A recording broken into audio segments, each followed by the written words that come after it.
فرماتے ہیں اللہ کے نبی صلی اللہ علیہ وسلم، یہاں تک کہ ایک ایسا وقت آ جائے گا کہ اعلانیہ شرابیں پی جانے لگے گی، مرد اور عورت آپس میں اس طرح سے جنسی اختلاط کرنے لگیں گے جس طرح سے چوراہے پر اور راستے پر جانور ایک دوسرے سے اختلاط کرتے ہیں، اور کوئی شریف زیادہ اس وقت یہ کہے گا کہ کم از کم دیوار کی آڑ میں تو ہو لیتے۔ تو ایسے شخص کے لیے اللہ کے نبی صلی اللہ علیہ وسلم فرماتے ہیں وہ تم میں سے عمر اور ابو بکر کی طرح ہوگا۔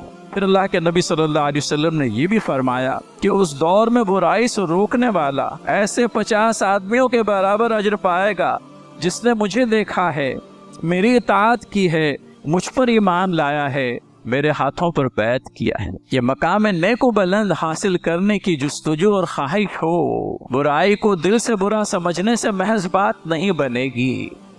قوت و طاقت سے روکنے والا پہلا درجہ، اور اگر وہ قوت حاصل نہیں تو کم از کم زبان سے تو اسے برا کہیں۔ اعوذ باللہ من الشیطان الرجیم۔ والمؤمنون والمؤمنات بعضهم اولیاء بعض یامرون بالمعروف وینہون عن المنکر ویقیمون الصلاة ویؤتون الزکاة ویطیعون اللہ ورسولہ اولئک سیرحمہم اللہ ان اللہ عزیز حکیم۔ صدق اللہ العظیم۔ محترم بھائیوں، بزرگوں اور دوستوں، السلام علیکم ورحمۃ اللہ وبرکاتہ۔ عزیزی بچوں، عزت مآب ماں اور بہن، سورہ توبہ کی آیت نمبر 71 تلاوت کی گئی۔ اللہ تعالیٰ اہل ایمان کے سلسلے میں ارشاد فرماتے ہیں مومنین مرد اور عورتیں آپس میں ایک دوسرے کے مددگار ہیں، معروف کا حکم دیتے ہیں اور منکرات سے روکتے ہیں، نماز قائم کرتے ہیں، ادائیگی زکوٰۃ کرتے ہیں، اللہ اور اس کے رسول صلی اللہ علیہ وسلم کے اطاعت کرتے ہیں، ان کے حکم پر چلتے ہیں۔ یہی وہ لوگ ہیں جن پر عنقریب اللہ تعالیٰ رحم فرمائیں گے، اور اللہ تعالیٰ زبردست اور حکمت والے ہیں۔ حضرات محترم، خواتین باعفت، آج جس موضوع کے تحت یہ چند گزارشات کرنی ہے وہ در حقیقت ہمارا فرض منصبی ہے، جس کے لیے اس امت کی تشکیل ہوئی، جس کے لیے یہ امت برپا کی گئی۔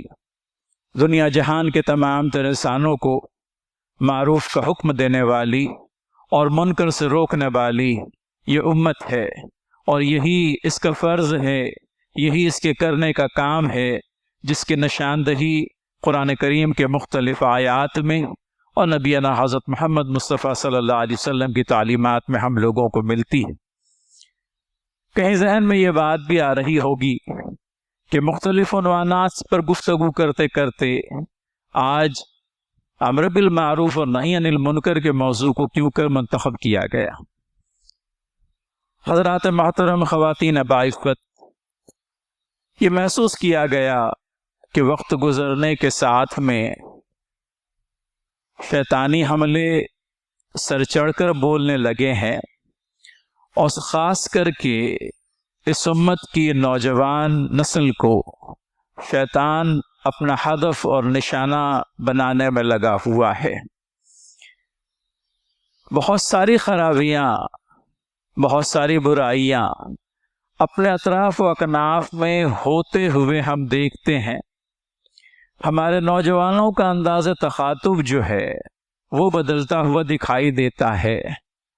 چوراہے کی زبان پہلے بھی کوئی بہت اچھی نہیں تھی، لیکن اب اس بات چیت کے اندر میں جو نئے نئے اضافے ہوئے ہیں ان کو سننے کے بعد میں یہ ضروری معلوم ہوا کہ ایک مرتبہ پھر اجتماعی طور پر ہم اس بات کی یاد دہانی کر لیں کہ اگر ضمیر مجموعی طور پر مردہ ہو جائے گا تو اصلاح حال کا کام مشکل ترین ہوتا چلا جائے گا، اور اپنی نوجوان نسل کی فکر ہم کو ہی کرنی ہے۔ اگر خدا نخواستہ ان کی بات چیت میں اور ان کے عمل میں اگر ہم کوئی خرابی دیکھیں تو بر وقت اس کی روک تھام کرنا بھی ہمارا ہی فریضہ ہے۔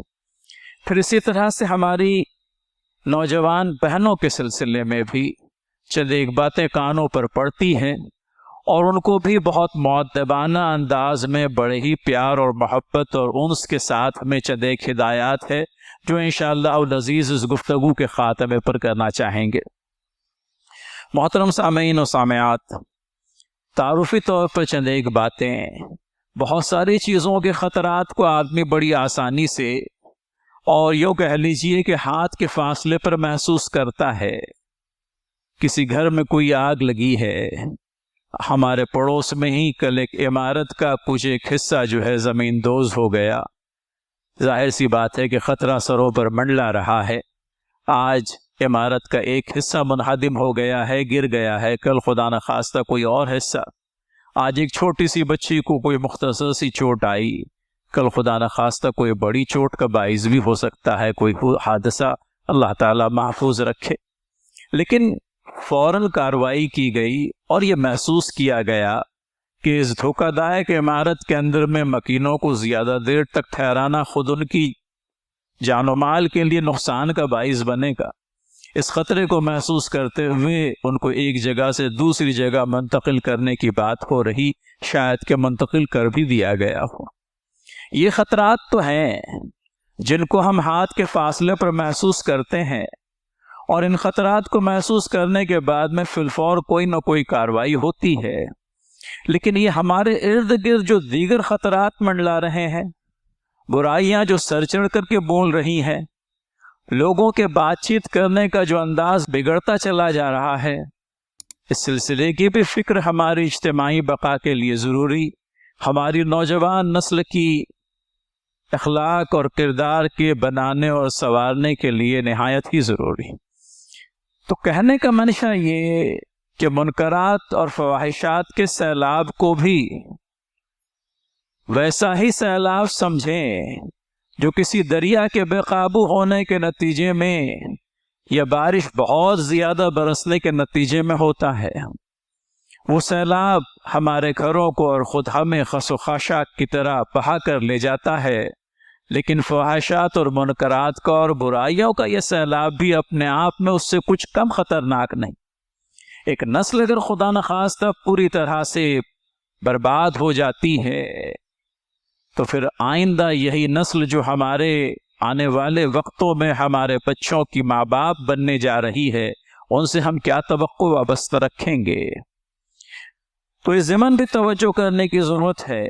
برائی کا میلان انسان کے اندر میں پایا جاتا ہے، لیکن اس برائی کے میلان کو کاؤنٹر کرنے کے لیے اللہ تعالیٰ کی طرف سے اس کا خوف اگر حاصل ہو جائے تو اس میلان پر قابو پانا آسان ہو جاتا ہے۔ یہی نفس امارہ ہے، برائیوں پر اکسانے والا نفس، خوف خدا کے نتیجے میں نفس لوامہ بن جاتا ہے۔ ایک ضمیر ہے جو انسان کو اس کی غلطی پر، اس کی برائی پر ٹوکتا ہے، برے کاموں پر ملامت کرتا ہے، توبہ کرنے کے لیے ترغیب دیتا ہے۔ لیکن یہ جو کشمکش ہے، اس کو اگر سمجھ لیجئے تھپکیاں دے کر کے سلا دیا گیا اور برے میلانات کو کاؤنٹر کرنے کے لیے خوف خدا یاد ہی نہیں دلایا گیا، تب تو پھر نفس کا یہ بکٹڑ گھوڑا اس راہ پر دوڑتا چلا جائے گا، یہاں تک کہ کسی اندھے کنویں میں جا کر کے گر جائے۔ لہٰذا جب جب کہیں اس پرکار کے میلان کو اپنے اندر میں پنپتا دیکھیں، برائی کی کسی خواہش کو اپنے اندر میں انگڑائی لیتا ہوا محسوس کریں، تب تک خوف خدا ہمارے دل و ذہن کو لاحق ہو جائے۔ حضرت یوسف علیہ السلام کی مثال ہمارے نوجوانوں کے لیے ہمیشہ سے ایک ادیب المثل مثال رہی ہے۔ جبکہ برائی کے تمام دروازے کھول دیے گئے، برائی کے تمام دروازے کھول دیے گئے اور نیکی کا جو دروازہ تھا اس کو بند کر دیا گیا، اور عزیز مصر کی بیوی نے کھلے عام گناہ کی دعوت دی۔ تب یوسف علیہ السلام نے اپنے رب کی برہان دیکھ، رب کی برہان، اللہ تعالیٰ کی طرف سے ملی ہوئی وہ روشنی، اللہ تعالیٰ کی طرف سے ملا ہوا وہ نور، اللہ تعالیٰ کی طرف سے حق و باطل میں تمیز کرنے والی دلیل۔ اس برہان کو جب یوسف علیہ السلام نے پا لیا، اس عورت سے اپنے دامن کو بچا کر اس بند دروازے کی طرف ہو لیے۔ عورت نے پیچھے سے کرتا پکڑنا چاہا اور پکڑ بھی لیا، اور کرتا پیچھے سے پھٹ بھی گیا۔ اب دونوں جب دروازے سے باہر نکلتے ہیں تو ایک صاحب رشد و عقل موجود ہوتا ہے، وہ کہتا ہے کہ اگر کرتا پیچھے سے پھٹا ہے تو عورت گناہ گار ہے، اور اگر کرتا آگے سے پھٹا ہے تو یوسف گناہ گار ہے۔ اور جب کرتے کو پیچھے سے پھٹا ہوا پایا گیا، عزیز مصر نے اپنے سر پر ہاتھ رکھ لیا کہ عورتوں تمہاری چالیں کیسی، تم الزام دھرنے میں بھی پیچھے نہیں آتی، زیادتیاں تم کرتے ہو اور الزام یوسف پر ڈالتے۔ حضرات محترم، عزیز ترین نوجوانوں، جب تک تمہارا اخلاق و کردار محفوظ رہے گا، اس امت کا اجتماعی اخلاق و کردار محفوظ رہے گا۔ نفس امارہ تو اکساتا ہی رہے گا۔ یوسف علیہ السلام نے بھی ختم کلام پر یہ بات کہی تھی کہ نفس امارہ انسان کو برائی کی ترغیب دینے والا نفس اسے تو اکساتا ہی رہتا ہے، لیکن جس دل میں خوف خدا کے لیے جگہ باقی ہے تو وہ خوف برائی کو کرنے سے اس کی راہ کی رکاوٹ بن جاتا ہے۔ اللہ تعالیٰ نے بہت ساری چیزیں ہم کو عنایت کی ہے، بہت سارے حسین و دلکش منظر ہیں، پہاڑ ہیں، درخت ہیں، دریا ہے، پھاٹے مارتے ہوئے سمندر ہیں، گھر کے اندر میں پائی جانے والی چیزیں ہیں، ہمارے عزیزی والدین ہے، جن کو محبت کی نگاہ سے دیکھنا اور جن کا ہمیں محبت کی نگاہ سے دیکھنا، یہ ہمارے لیے بہت کچھ ہے۔ برائی کرنے کے اندر میں وقتی لذت تو مل جائے گی، لیکن جو مستقل گناہ ہمارے حصے میں آ جائے گا اس کا کیا؟ اس گناہ کو مٹانے کا سبب کون بنے گا؟ کیوں نہ یوسف علیہ السلام کی مثال کو یاد کریں۔ گناہ کے لیے جب سارے دروازے کھول بھی دیے گئے تو آپ نیکی کے اس دروازے کی طرف لپکے جس پر لپکنے میں آپ کے لیے سلامتی تھی۔ تو کہنے کا منشا یہ میرے محترم بزرگوں اور دوستوں، بھائیوں، جوانوں، عزیزی بہنوں، کہ یہ چلن جو سماج کے اندر میں کبھی عام سا ہو جاتا ہے، اس کی روک تھام کی ضرورت پیش آتی ہے۔ ہمارے یہاں یہ جو دو اصطلاحیں بولی جاتی ہے، معروف اور منکر کی، یہ اپنے آپ میں بڑی معنی خیز ہے۔ معروف ایک ایسی بات جو سماج میں مروجہ ہے، جس کا سماج میں چلن ہے، جس کے تعلق سے ہر ایک یہ جانتا ہے کہ یہ ایک اچھی چیز ہے، مشہور ہے، معروف ہے، مروج ہے۔ اور اس کے مقابلے میں منکر کا لفظ جب بولا جاتا ہے تو کوئی ایسی شے جو ہمارے لیے اجنبی ہے۔ مسلمانوں کے سماج کے اندر میں برائی کی حیثیت ایک اجنبی کی سی ہو، یہاں پر برائی کا جب تذکرہ آئے اجنبیت محسوس کرے، ہمارے لیے کوئی نامانوس سی شے، کوئی ایسی شے جس کے بارے میں ہمارے کانوں نے سنا نہیں، ہمارے آنکھوں نے دیکھا نہیں، ایسی شے۔ منکر کا لفظ جو ہے اپنے لفظی معنی کے اعتبار سے ہی نامانوس، غیر مانوس چیز کے لیے، ایک اجنبی شے کے لیے بولا جاتا ہے۔ اور یہ معنی خیز لفظ اسی لیے لایا گیا ہے کہ اسلامی سماج میں، مسلمانوں کے سماج کے اندر میں منکر جو ہے وہ اپنے آپ میں ایک اجنبی قسم کی شے ہو، اجنبی قسم کی شے۔ کہیں اکا دکا کوئی چیز ہو گئی اور بس اتنے ہی حد تک کے رہ گئی، اس کو چلن نہیں دیا گیا، اس کو شہرت حاصل نہیں ہو گئی، وہ رواج میں نہیں آ گئی۔ رواج میں آنا ہے، شہرت پانا ہے، معروفات نے، نیکیوں نے، بھلائیوں نے۔ لیکن جب یہ دیکھیں کہ افراد کی زبان سے کلمات حسنہ کم اور کلمات بد زیادہ بولے جا رہے ہیں، جب ایک دوسرے کو مخاطب کرنے کے لیے ایک دوسروں کے ناموں سے آواز نہیں دی جاتی، غور سے سنیں، لفظ ایسا ہے جس کو میں دہرا نہیں سکتا، اپنی زبان پر لا نہیں سکتا، ایک دوسرے کو مخاطب کرنے کے لیے، آواز دینے کے لیے ناموں سے نہیں پکارا جا رہا، ایک مخصوص لفظ کا چلن پڑ گیا ہے، ایک ایسا لفظ جو ممبر کے قریب رہ کر زبان پر، کیا باہر کھڑے رہ کر کے بھی زبان پر نہیں لایا جا سکتا۔ لیکن آج وہ لفظ ہمارے نوجوانوں کے اندر میں اتنا عام ہو گیا ہے کہ کسی کو اس کے نام سے پکارنے کی بجائے اسی نام سے پکارا جاتا ہے، وہی لفظ استعمال کیا جاتا ہے کسی کو آواز دینے کے لیے، کسی کو مخاطب کرنے کے لیے، کسی سے بات کرنے کے لیے۔ ایسا فحش اور گندا لفظ زباں پر آنے کے لیے بھی کراہیت محسوس ہونی چاہیے، کجا کہ اس کا استعمال ہم بار بار کریں۔ میرے عزیز نوجوانوں، میرے پیارے بچوں، تم اس امت کا سرمایہ ہو۔ یہ وہ امت ہے جس کو نبی آخر الزمان صلی اللہ علیہ وسلم نے، میں کہتا ہوں کبھی شاید غلط نہیں کہتا، اپنے ہاتھوں سے بنایا ہے، بڑے پیار سے، بڑی محبت سے، بڑے چاؤ سے۔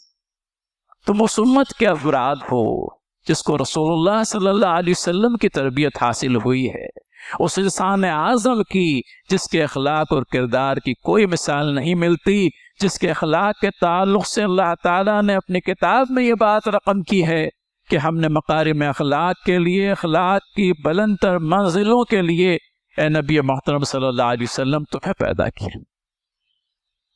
اخلاق عظیم کا وہ نمایاں کردار جو ہمارے پاس موجود ہے، جس کا نام لیتے ہم نہیں تھکتے، اور جس کا نام جب جب آتا ہے ہم صلی اللہ علیہ وسلم کہتے ہیں، اس نے جو اخلاق و کردار ہم کو سکھایا ہے، اس کے چلتے ہماری زبان سے فحش کلمہ کیسے ادا ہو سکتا ہے؟ اور جب جب ہمارے بزرگ اس طرح کے کلمات کو سن کر کے نہ رہ جائیں۔ بنی اسرائیل کے اندر میں خرابیوں کی ابتدا ایسے ہی ہوئی تھی۔ ایک شخص دوسرے کو برائی کرتے ہوئے دیکھتا، اور پہلی بار جب دیکھتا تو اسے ٹوکتا اس پر، لیکن کل وہ خود اس کا ہم نوالا، ہم پیالہ اور ہم نشی بن جاتا۔ پھر برائی کو برا کہنے والا کوئی نہیں رہتا، اور پورا کا پورا سماج ایک اجتماعی برائی کا شکار ہو جاتا ہے۔ تم جو لفظ تمہارے گھر میں استعمال نہیں کر سکتے، تمہاری ماں اور بہنوں کے سامنے جس لفظ کو تم بول نہیں پاتے، تم باہر اپنے دوست و یاروں کے درمیان میں اس لفظ کا استعمال کیسے کرتے ہو؟ اور یہ تو ایک چھوٹی سی مثال ہوئی، آپ دیکھیے، اعمال کو، اقوال کو، بول چال کو سمجھنے کی اور جاننے کی ضرورت ہے۔ ہم کیا آپس میں گفتگو کرتے ہیں، ہمارا موضوع گفتگو کیا ہوتا ہے، ہمارے پاس میں اخلاق سے بھرپور کوئی موضوع ہے بھی یا نہیں، یہ ہماری گفتگو کے اندر میں وہی ساری فحش کلامی ہوتی ہے جو غیروں کے اندر میں موجود ہے۔ لہٰذا اس ضمن میں توجہ دینے کی ضرورت اللہ کے نبی صلی اللہ علیہ وسلم کے ارشادات مبارکہ اس ضمن میں، اور آپ صلی اللہ علیہ وسلم کی جو ہدایات ہم لوگوں کو نصیب ہوئی ہے ان کا تذکرہ کرتے چلیں۔ حضرت ابو امامہ رضی اللہ تعالیٰ عنہ سے مروی ہے، اس دین کی اقبال کی، اس دین کی بلندی کی علامت یہ ہے کہ تمام مسلمانوں میں دین کا فہم ہو، تمام مسلمانوں کو دین کی سمجھ ہو، دین ہمارے لیے معیار زندگی بن جائے، دین ہمارے لیے معیار عمل بن جائے۔ اس دین نے جس چیز کو ہمارے لیے پسند کیا وہ ہمارے لیے پسندیدہ ہو، اور اس دین نے ہمارے لیے جس چیز کو ناپسند کیا وہ چیز ہمارے لیے ناپسندیدہ ہو۔ کہتے ہیں اللہ کے نبی صلی اللہ علیہ وسلم، اس دین کے بلندی کی علامت یہ ہے کہ تمام مسلمانوں میں دین کا سمجھ ہو، اس میں ایک دو برے لوگ ہوں تو وہ سماج میں ذلیل سمجھے جائیں، اور اس دین کے پستی کی علامت یہ ہے کہ عام لوگ گناہ میں مبتلا ہو جائیں، اکا دکا شخص دیندار ہو وہ سماج میں ذلیل ہو اور انہیں تانے دیے جاتے ہو۔ یہ ہماری پستی کی علامت ہوگی کہ ہمارے اندر میں جو دیندار لوگ ہیں ان لوگوں کو مطعون ٹھہرایا جائے، ان کو دیندار ہونے کے تانے دیے جائے، اور پھر اسی طرح سے یہ بھی کہ ان کو سماج میں ذلیل سمجھا جائے، ان کو کوئی حیثیت حاصل نہ ہو۔ یہ ایک ایسے وقت کی حدیث بیان ہوئی ہے جہاں انسانی پستی اپنی حد سے گزر جائے گی۔ مزید فرماتے ہیں اللہ کے نبی صلی اللہ علیہ وسلم، یہاں تک کہ ایک ایسا وقت آ جائے گا کہ اعلانیہ شرابیں پی جانے لگے گی، مرد اور عورت آپس میں اس طرح سے جنسی اختلاط کرنے لگیں گے جس طرح سے چوراہے پر اور راستے پر جانور ایک دوسرے سے اختلاط کرتے ہیں، اور کوئی شریف زادہ اس وقت یہ کہے گا کہ کم از کم دیوار کی آڑ میں تو ہو لیتے۔ تو ایسے شخص کے لیے اللہ کے نبی صلی اللہ علیہ وسلم فرماتے ہیں وہ تم میں سے عمر اور ابوبکر کی طرح ہوگا۔ برے وقتوں میں جب کہ برائی سر چڑھ کر بولنے لگے گی، جب زنا عام ہو جائے گا اور شراب کھلے عام پی جانے لگے گی، اس وقت اچھائی کی تلقین کرنے والا، برائی سے روکنے والا اللہ تعالیٰ کے رسول صلی اللہ علیہ وسلم کے ان برگزیدہ صحابیوں کی طرح ہو جائے گا جو عمر اور ابو بکر جیسے تھے۔